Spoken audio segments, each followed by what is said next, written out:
L'information fait la une de la presse britannique et suscite des réactions dans le monde entier. Le roi Charles III, âgé de 75 ans, est atteint d'un cancer. On rejoint tout de suite notre correspondante à Londres, Marie Billon.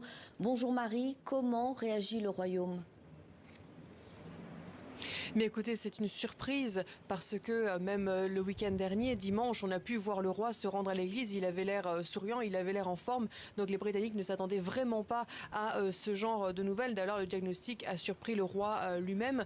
Il a eu la nouvelle de sa maladie en début de semaine dernière et il a appris ça à l'occasion d'une opération qu'il a subie pour hypertrophie bénigne de la prostate il y a quelques temps. L'annonce, en tout cas aux Britanniques, a été faite lors du premier jour du traitement du roi pour ce cancer dont on ne connaît pas la nature. Le palais a simplement dit qu'il ne s'agissait pas d'un cancer de la prostate.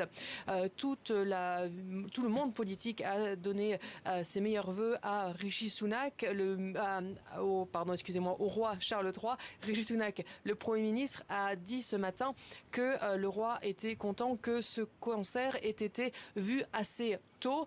C'est une information que le palais n'a pas confirmée et ne voulait peut-être pas partager. Mais c'est vrai qu'aujourd'hui, tous les journaux faisaient leur une sur le roi Charles III avec des articles sur des thèmes aussi variés que comment est-ce que la monarchie va s'organiser alors qu'il sera un peu dans la capacité d'apparaître en public, ou alors un peu son histoire médicale aussi. On a l'impression que, contrairement à la France qui n'avait pas dévoilé au grand public les maladies de François Mitterrand et de Jacques Chirac, le Royaume-Uni, au contraire, a choisi de jouer la carte de la transparence.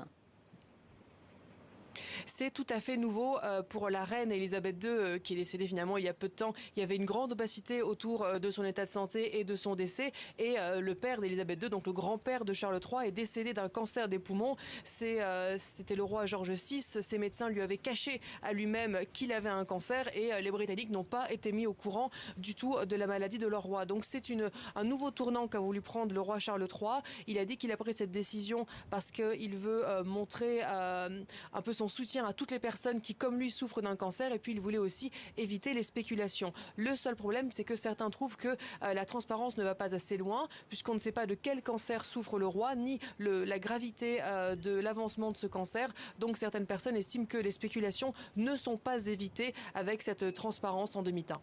Merci beaucoup Marie Billon pour ces précisions depuis Londres.